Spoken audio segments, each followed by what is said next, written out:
Okay, so what I want to do here is go over a couple of things that some folks were a little bit confused about in terms of how we can end up using our factories not just for reusability of functionality, but we can also use it to store state, which is something that is pretty helpful to be able to do. One of the things that we'll find out is that from the perspective of reusability of code itself, like functions, that's where factories come in.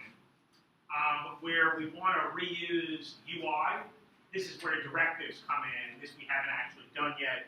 This is one of the last things we'll be doing with Angular.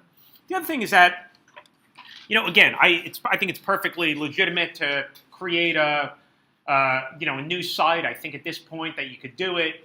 It's a question of setting up some Express, some static routes, and bringing in both Angular and Bootstrap, and you could really get up and running with an application.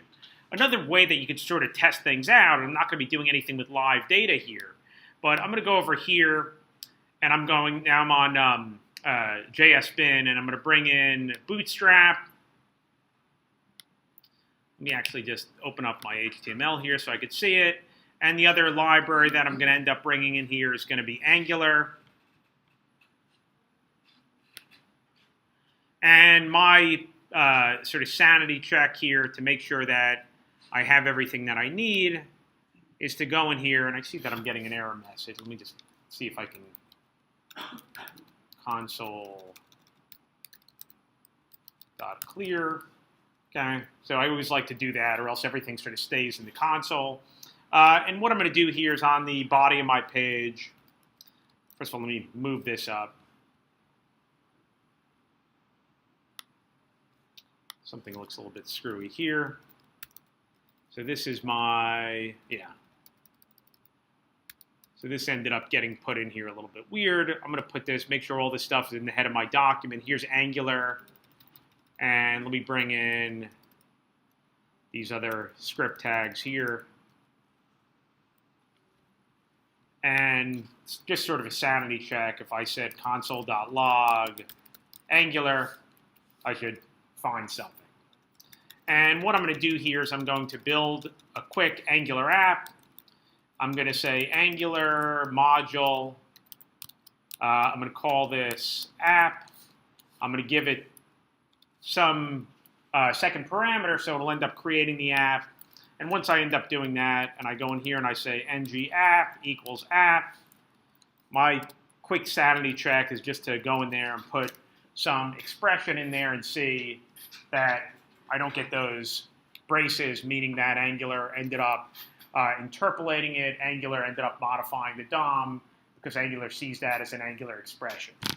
Now, what I'm going to do here is I'm going to set up two controllers. So this is going to be a div. I'm going to give it a class of well, and I'm going to say ng controller, and this is going to be my to-do status control.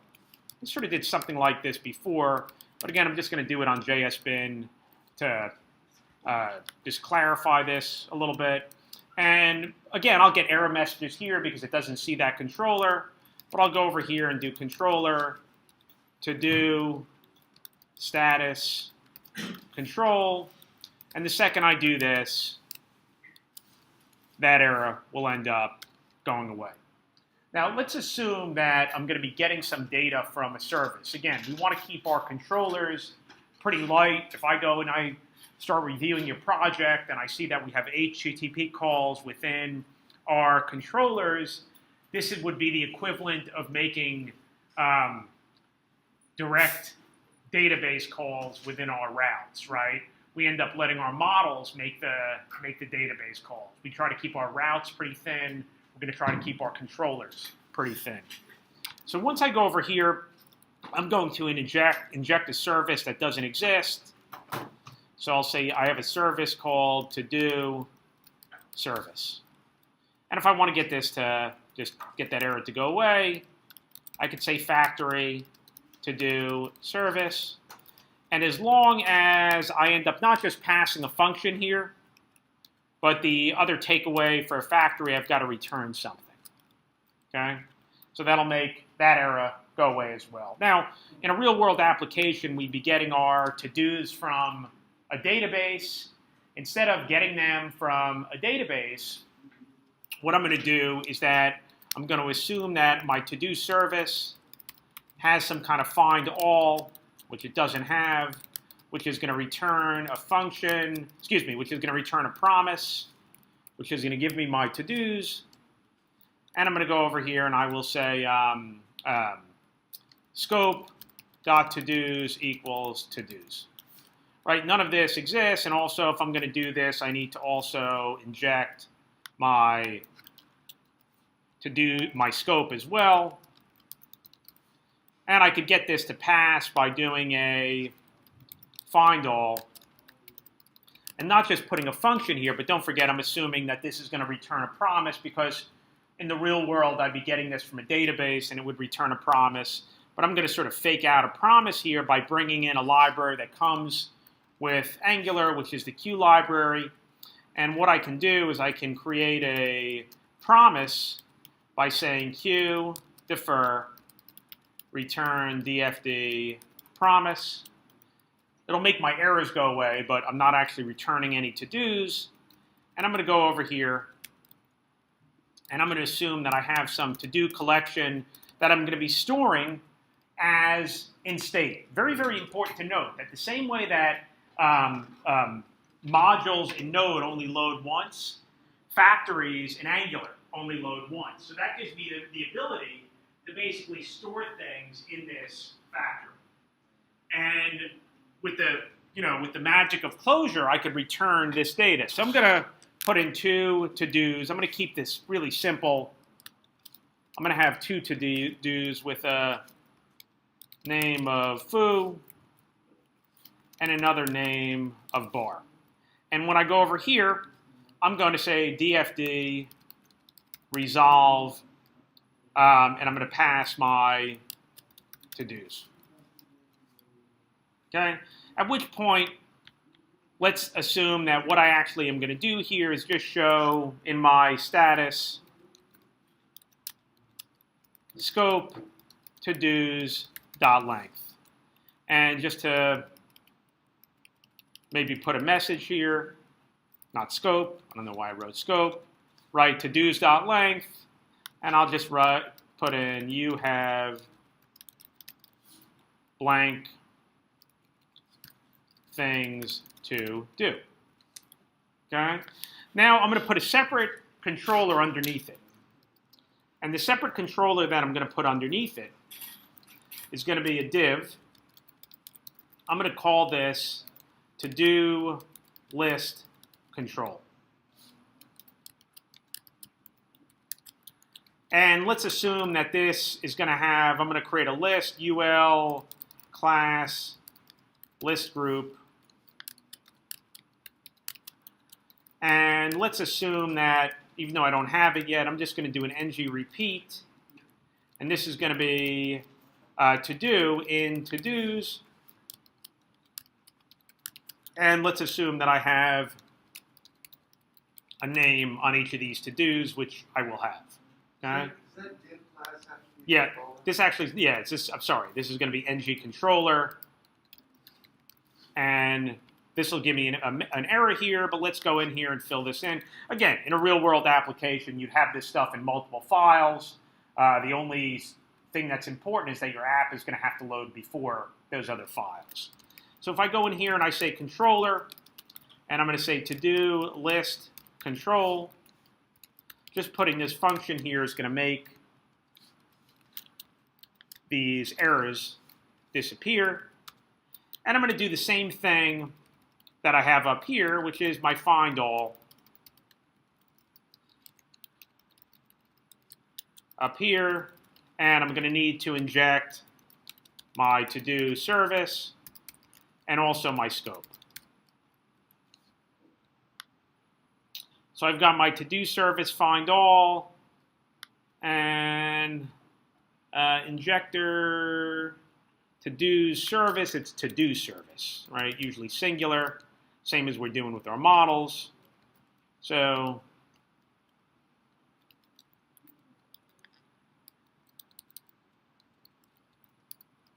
And that goes away, and I could see foo and bar, and let's just give this a decent class of class equals list group item, and I've got my foo and I've got my bar. So this is going to work out pretty well. One of the things that I can end up doing here is just a really sort of low-end deleting of one of my to-dos. So I'm just going to put an ng click in here, and I'm going to call destroy. So one of the sort of magic variables that you have when you end up using a repeater, there's some variables that you get for free. One of the variables is the index that you're looping over. If you want to see it before we use it, if next to each to-do I put in a $index, I can see the numbers 0 and 1. And all I'm going to do here is when I call destroy, I'm going to pass in the index. Now, again, if I click on any of these, nothing really is going to happen because, again, Angular in that case is pretty lenient, says, well, I guess you don't have that method. I'm not going to end up calling anything. But if we go over here and we want to call something on the scope, we've got to put it on the scope. So we'll take our scope, we'll create a method called destroy.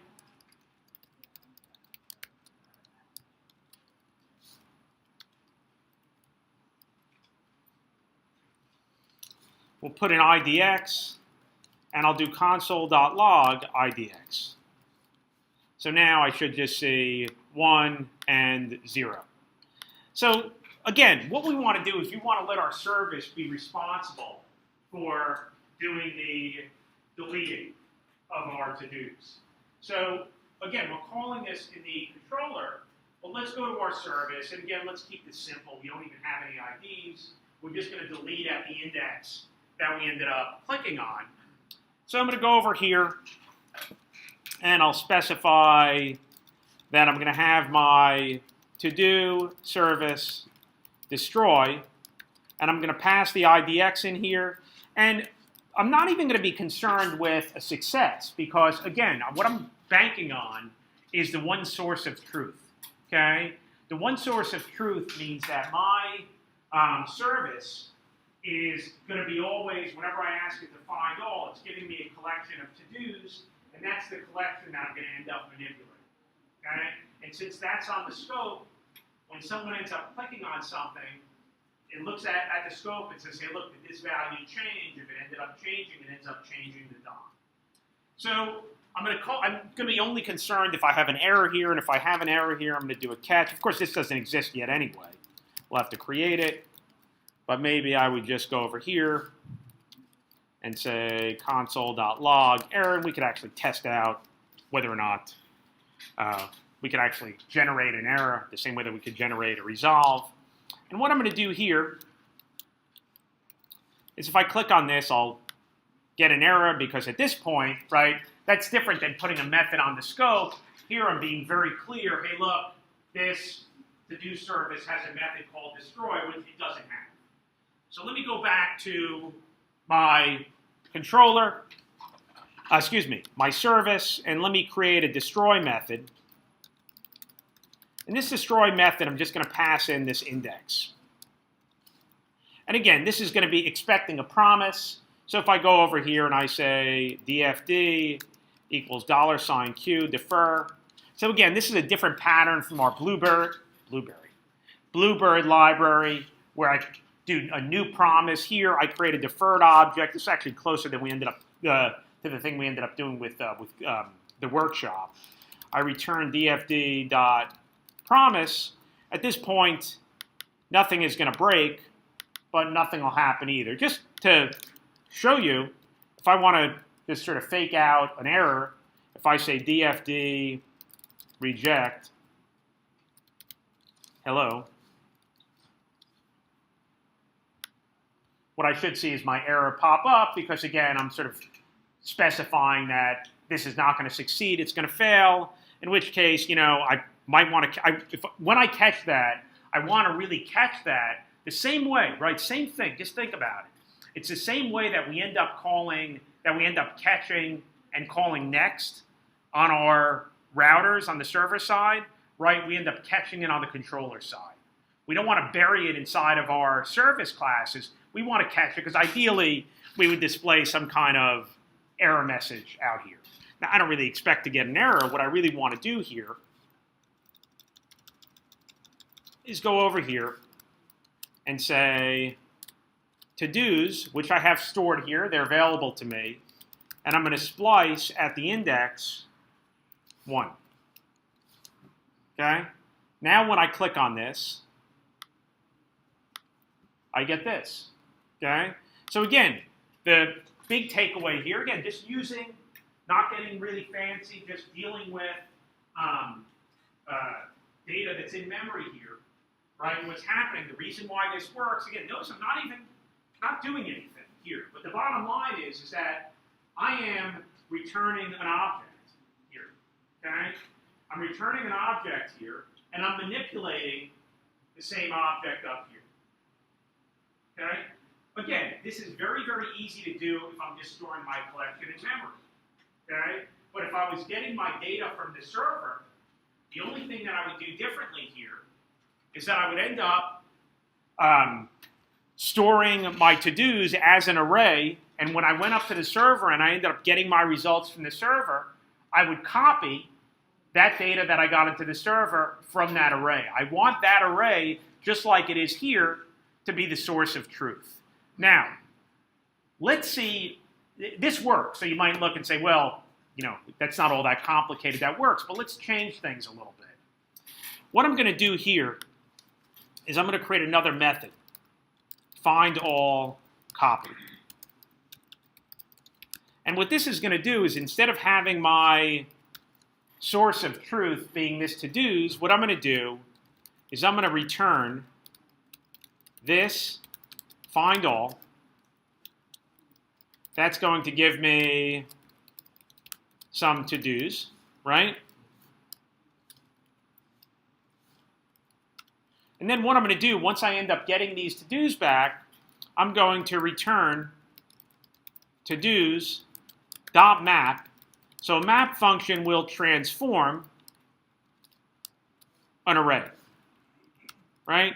All I'm really doing here when I end up making this call, so the map function, it's actually important to note, the map function will end up returning a new array, okay? The same objects, but a new array. So if I go over here and I return each to do, okay? Again, I haven't changed anything. I've just put this method in here. But what I want to show you is that if I ended up in my status controller, which I have over here, instead of calling find all, I'm going to call find all copy. Okay? Notice it starts out as 2. Notice it doesn't change. And the reason why it's not changing is that what's happening here is that my status control, okay, is not actually looking at the same array. Okay? It's actually the same data, but it's not the same array. What I've done is I've made a copy of the array. Okay? So in order, if you want to control state within a factory, okay, you've got to make sure that you don't do things like this. You have to make sure that whoever is utilizing this factory is dealing with the same object. So just to make sure everyone's clear about this, the array that I get back from find all copy, okay, is different than the array that I'd be getting back from find all. Right? Find all gives me the actual array that I'm storing. Okay? Find all copy, the map function just basically copies the array into a new array. So when I end up modifying that array that's on my factory, okay, this other object looks at it, doesn't really know that anything ended up changing. Okay? Now again, you might not end up doing this, right? I had to sort of go out of my way to make this happen, but just think of about if you ended up getting data from the server. Okay? If you wanted your source of truth to be the data that you're getting from the server, okay? You don't want to basically get the data from the server and keep on copying it into a new array, because every time that you go to the server for your API calls, you're going to get a new array back. But what you can do is take that array that you got back and use angular.copy, so everyone that is using your service is dealing with the same array. Okay? So again, I go back here, and I don't do find all copy, I just do find all. Now I'm back in business, and this will work as well. By the way, same idea too, just to look a little bit at maybe a controller. Same idea here. If I ended up going in here and doing a div, a form, right? I'll make it class well, and I'll go over here, and I'll put in a div class form group input class equals form control, and I'll give it a ng model, and we'll make this foo to add name. So now I've got both these things are inside the same controller. And again, just to sort of see this in action, if I go over here and I say foo to add, okay, nothing's going to happen yet, but the second that I start typing in here, I could have access to that. So again, this is kind of a powerful thing to see. I think you'll see it in the workshop, is that I can end up using my ng model, even though I haven't defined foo to add anywhere on my scope. Okay, just by putting ng model foo to add name, and I start typing in name, it'll say, oh, all right, I'm going to make sure that I end up adding this on the scope, and I can see it end up showing up here. Now, if I did that, what I could do back here is that I could put in a button. I could say button, this is going to be a class of btn primary. And I could go over here and I could say create. Let me close that off as a button. Doesn't break. And I could say create to do. And again, if I do an ng click, create, and I go back over here. And again, if I want to do this, I've got to put this on the scope. And again, very important, don't necessarily put every function that's in a controller on the scope. Only put it on the scope if it needs to be on the scope, if you're calling it from the front end. So now if I go over here, this is a very common thing. What'll happen if I end up looking at your code and I see that, you know, I'll correct it because it's like overexposing something. There's no reason for it. What it's sort of telling you is that, what it's telling me is you don't quite understand how scope works, right? You don't put everything on the scope, you just put on the scope what you need to put on the scope. So if I go over here and I say create, this is going to be a function, and let's just say that we're going to have our to-do service create, and again, let's pretend that this is going to be a promise, and we'll just put a catch here, and we'll just console.log it. Again, we don't expect this to be an issue, but we'd want to know about it if it was. Of course, now if we end up clicking on this, we'll get this error because there's no create method. If we go back here, create function, I need to pass in a to-do. And I'm simply going to say dfd equals q defer, and I'll go over here and I'll say return dfd promise. And what I'll do here is I will specify that my to-dos, I'm going to push this to-do. And if I wanted to, for whatever reason, I could just say dfd resolve. I'm not really even doing anything with this data. Now if I went over here and I call create, I'm going to put on the scope, and this is going to be on my scope. This is going to be, I don't know why I called it foo. Let's say to do, to add, and let's just modify it over here.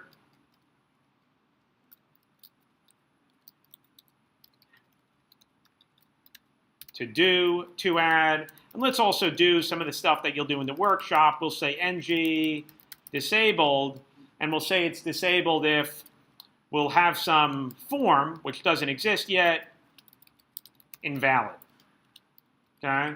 And so the way that we're going to get that to work is by giving this a name of form, and we'll specify that we have this input, and we'll just make it required, in which case this should be disabled, but when I put something in here, I can create this and keep on adding. So this is actually an interesting thing that Angular does. Angular needs to keep track of what's in its list, and if it gets two items that it has no way of differentiating, it'll end up throwing an error. Okay? There's any number of ways that we could end up doing this. I guess it's sort of a quick and dirty way to do it on the client side would be to do something like this. When we go to create, we could do something like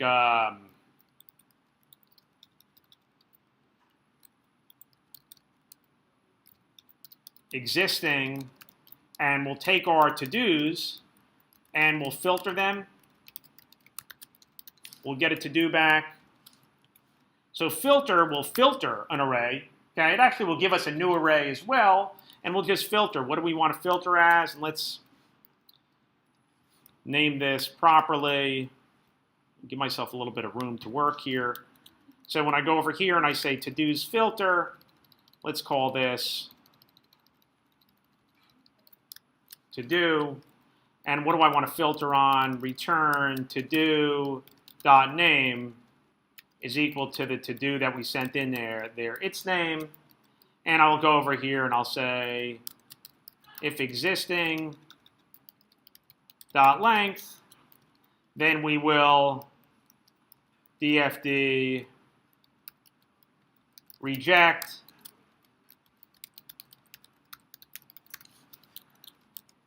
otherwise we will push it in here and we'll resolve.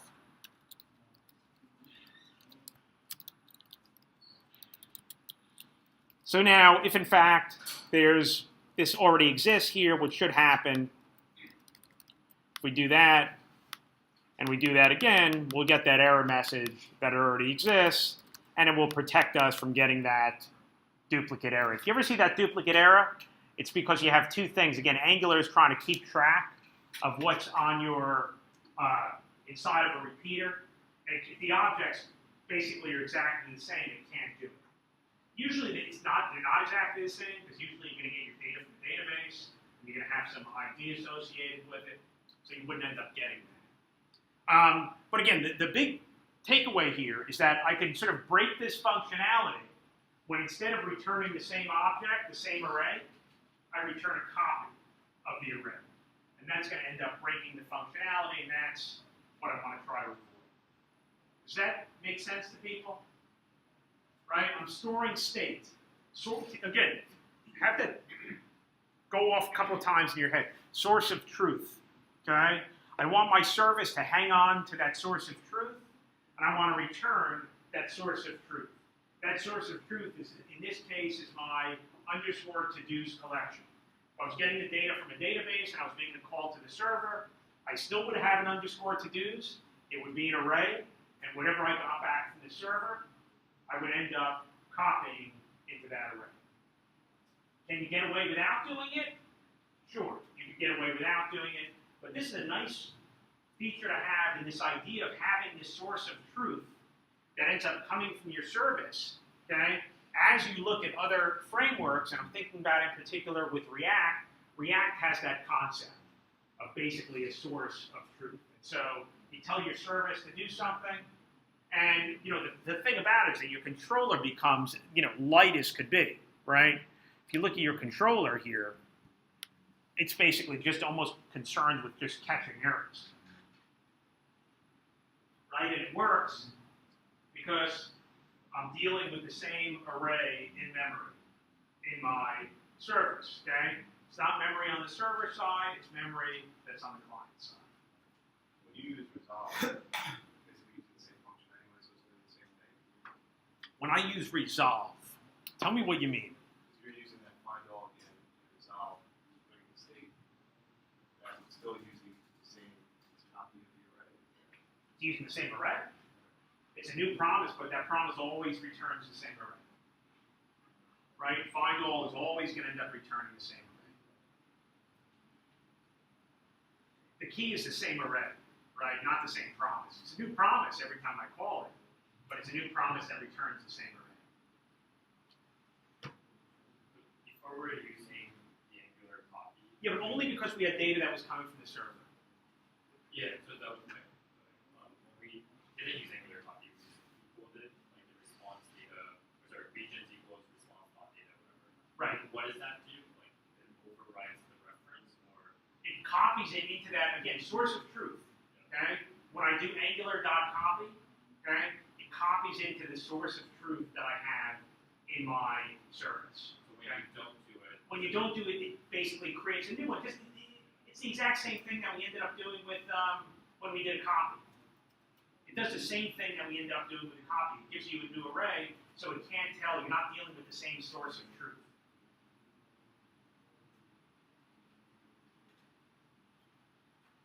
It's the exact same example. I mean, the bottom line is that if you end up doing a find all and you go and call your API and you return an array that has the data in it, but it's a different array, it's the same thing as making a copy of it like I'm doing here. And that would break.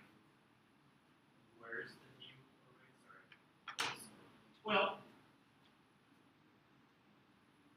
the new array would be if I went over here and in my status control, I called find all copy. Okay? Find all copy uses map and it returns a new array. Okay? That's the same thing that would happen if you called an API and you just returned that data. It's returning a new array. There's no connection between the array that's on the top there and the array that's in here. Okay? They contain individually the same data, okay? But the reference to the array, it's two different arrays. When I make a copy, they're two different arrays, and this breaks. If you did the same example, right? If you did this same example, when I add, okay, this will work, right? But this is never going to change on the top. This is the exact same thing if you did the same functionality, but you ended up getting it from a database, okay? If you didn't reference the same array by doing Angular copy, you'd run into the exact same issue.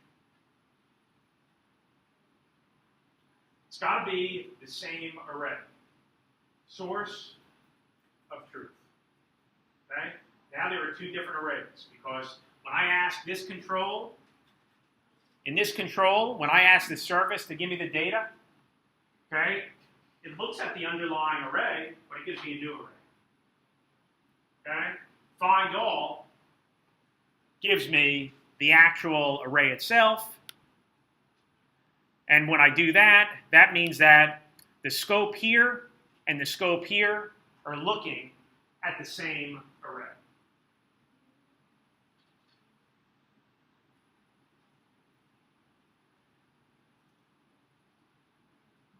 Why would you want your data to be separate like that from the database? You wouldn't, but it's just an example. If I go on VSpin, I don't have to set up a database to give you to do an example. I mean, why would I want to keep my data in? You think the local copy, you start changing it. Well, you really have to do that. I mean, you have to do that if, again, you have two different areas on your app that you want to show the same thing. You really have to do it. I mean, think about an example. Now, we're going to be doing directives at some point, but think about an example where you have two different parts of your application. And on the client side, you're holding onto a shopping cart.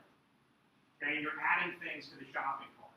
And what you want to have have is up there on the top, when you have a little image of a shopping cart, okay, little icon, you want that number inside of it to keep on dinging up every time you add something to it. You don't want to reload the entire page. So what you do is you have the controller that's up at the top looking at a shopping cart, and you have the shopping cart that you use on your page where you end up adding things to the shopping cart using that same shopping cart. And if they're looking at the same object, changes to one will reflect changes to the other. One source of truth. Okay? It's that array, that's the array you're returning, and we can get this to pass by going over here, and instead of saying find all copy, that ends up giving us a copy of the array. Now we've got the actual array, and we're back in business. So when would you want to find out copy yet?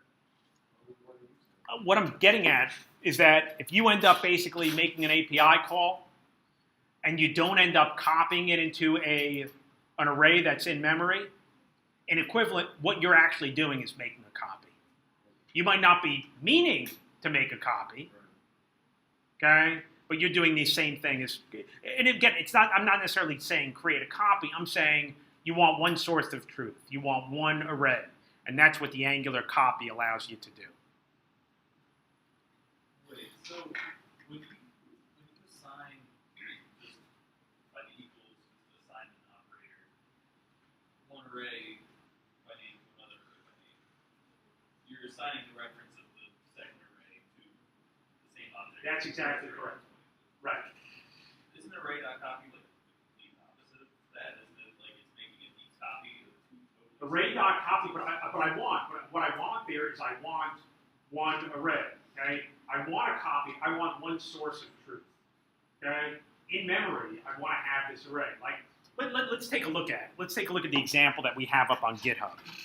So, if we go up to our repo, and we'll go, and this was, where did we do this? If we did, I think we did it here. No, hold on. I think we did it to do factory demo. And when we looked at our browser, here's our to-do service. Okay. So here's where you have to do it. And the reason why you have to do it is that here's the same problem, but presented in a different way. Okay? If I have two different controllers that are calling find all, okay?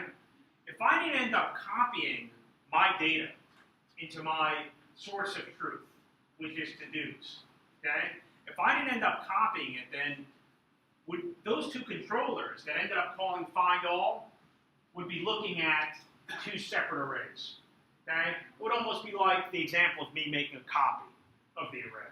I don't want them looking at two separate arrays. I want them looking at the same array. Isn't it that you don't want them looking at the same array, you want them looking at two separate arrays? No, I want them looking at the same array.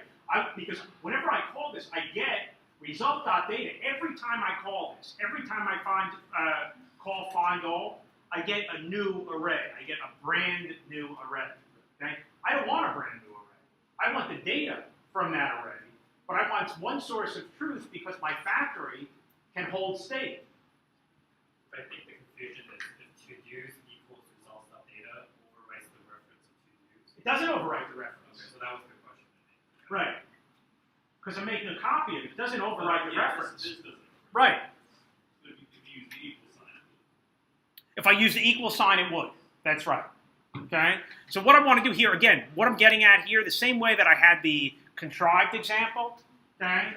What I'm doing here is that variable is very important to me. What I'm saying is that if you end up, in the end, okay, internally, this is where I'm storing things in my state. And what this gives me the ability to do is that when I end up doing something like destroy, right, if you think about this, what this allows me to do is that when I end up calling destroy, I go up to the server and I destroy it in memory.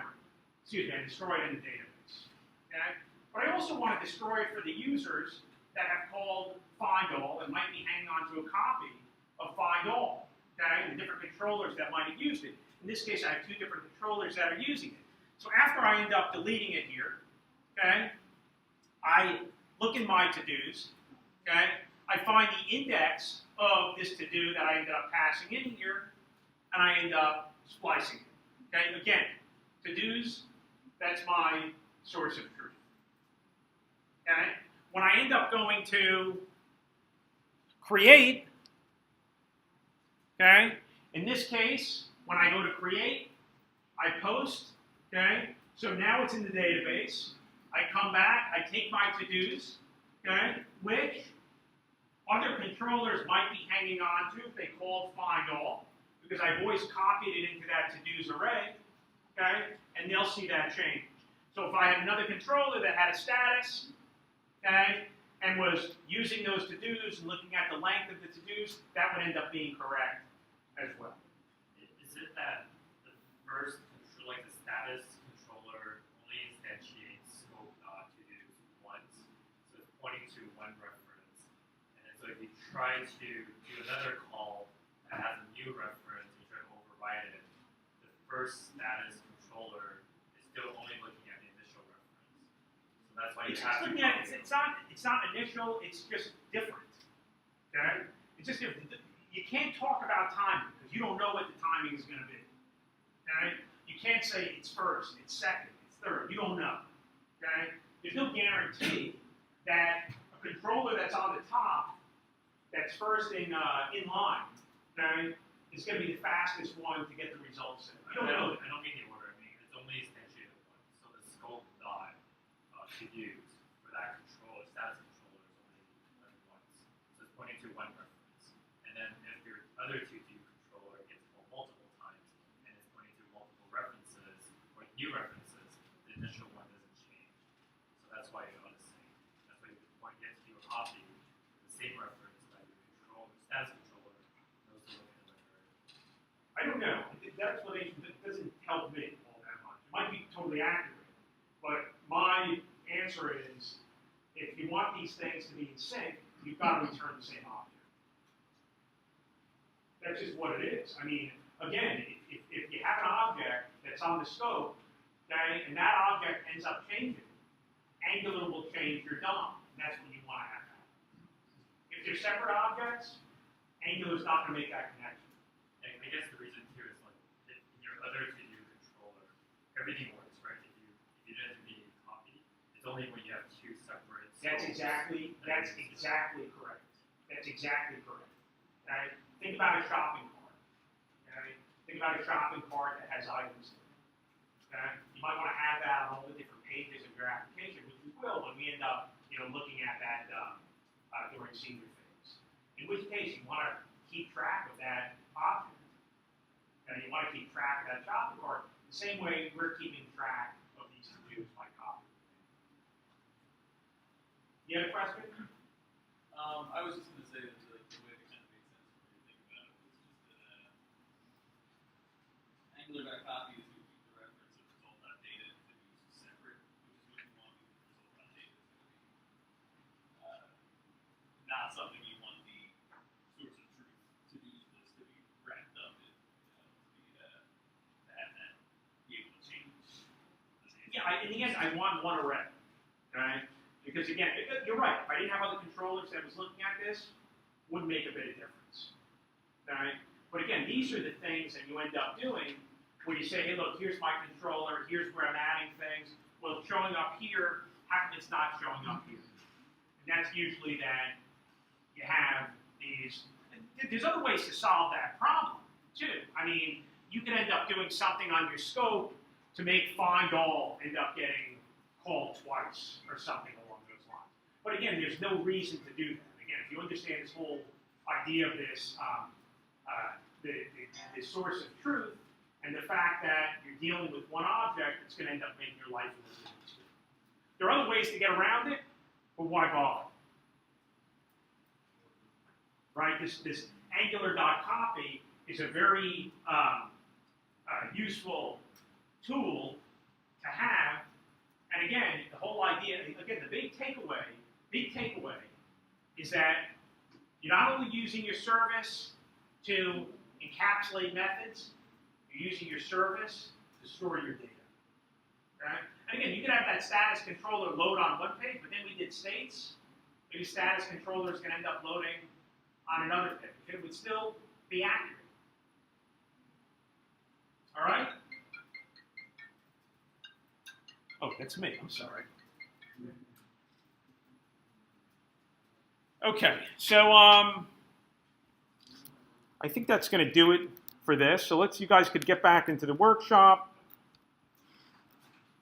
I'll save this up online.